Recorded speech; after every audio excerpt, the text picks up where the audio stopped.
So what's up, everyone? Just thought I'd make another video today.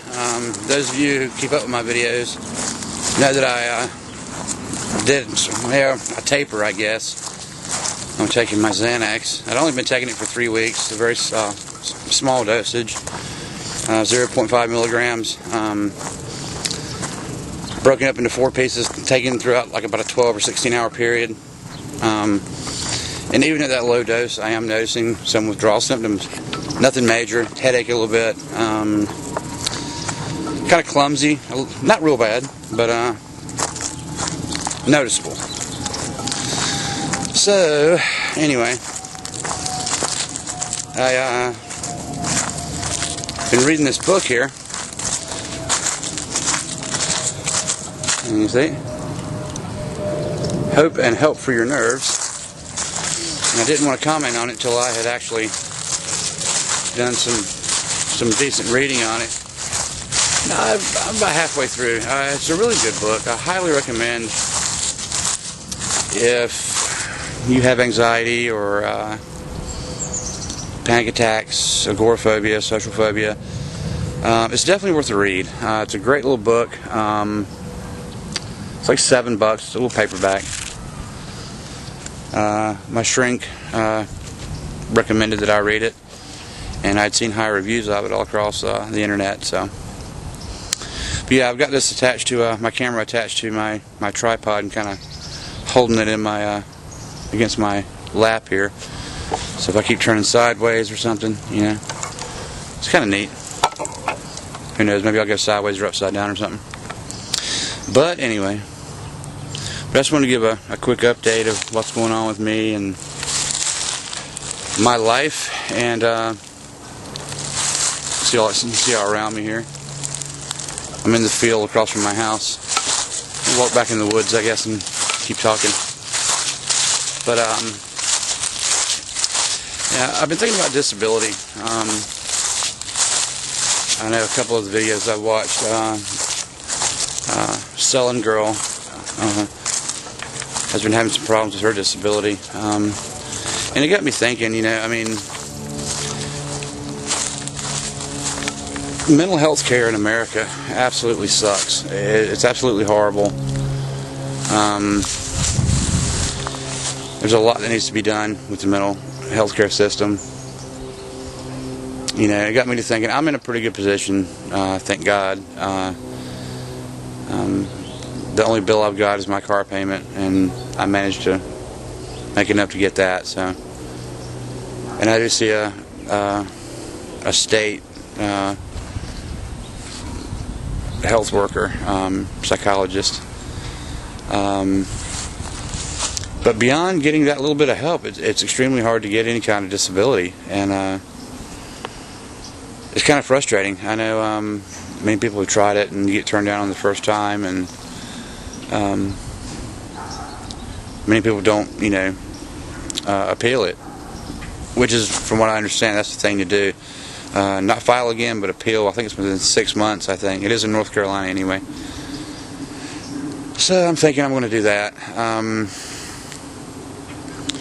You know, when you've tried everything, you've tried the meds, you've tried meditating, prayer, books, and all. It's a good book. I mean, but I still have anxiety. It didn't cure my anxiety. But I'm not through yet, so maybe, who knows, maybe by the end it will. But yeah, mental illness in America is still, unfortunately, very much has a stigma attached to it, and it's a damn shame. Because a lot of people don't even seek help. I didn't for many years, although I knew something was up, and I think my family did too, and friends that I had, they knew something was up too. So, I mean, and I never knew, because when I was younger, we didn't have the internet. You know, you couldn't type in your symptoms and get a diagnosis like you do now. And yeah, I finally got fed up with it and went to a doctor, and they diagnosed me with all those fun things, and here I am today. Like I said, I've had this since I was 12. You know, my first panic attack when I was 12, and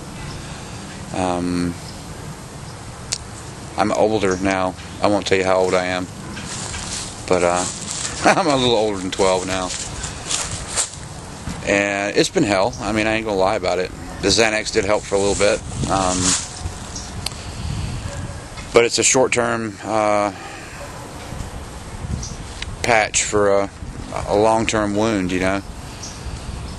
And I mean, if it wasn't so addictive, and it helped, and you know, you didn't have withdrawal symptoms, and you didn't have to keep upping your dosage, I mean, I'd take it, because it does make you feel better. I mean, I'm not gonna lie about it, but everything I've read and learned about Xanax and other benzodiazepines is you have to keep upping your dose until you max out at your dose, and then you have to withdraw. And from what people tell me, the hardcore withdrawal is just hell.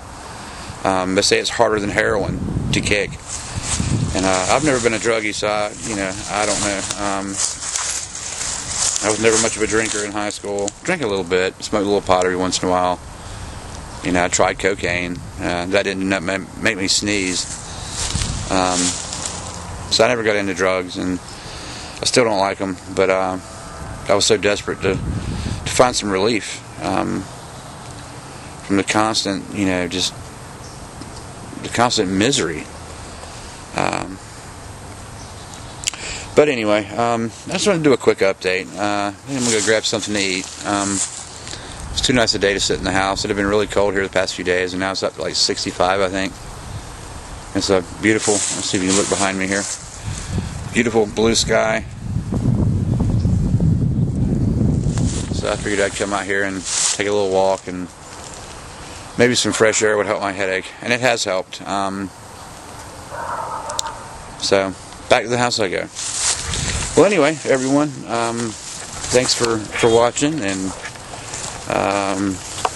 take care of yourselves, and definitely check out this book. Definitely worth $7.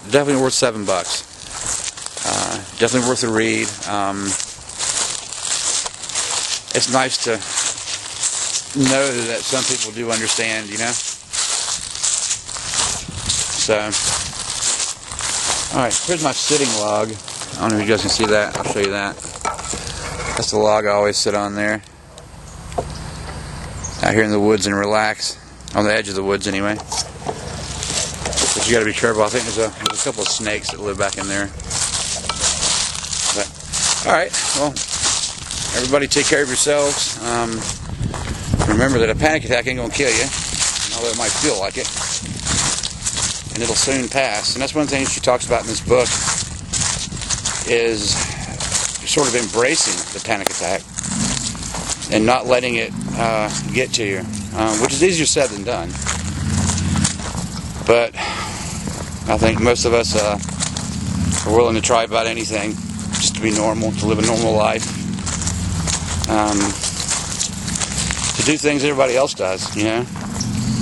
Go to the mall, go to the fair, go shopping, go on a date. I mean, all those things are kind of restricted when you have a mental illness, you know. But either way, guys, take care, have a good one, and I'll talk to you guys later. Bye-bye.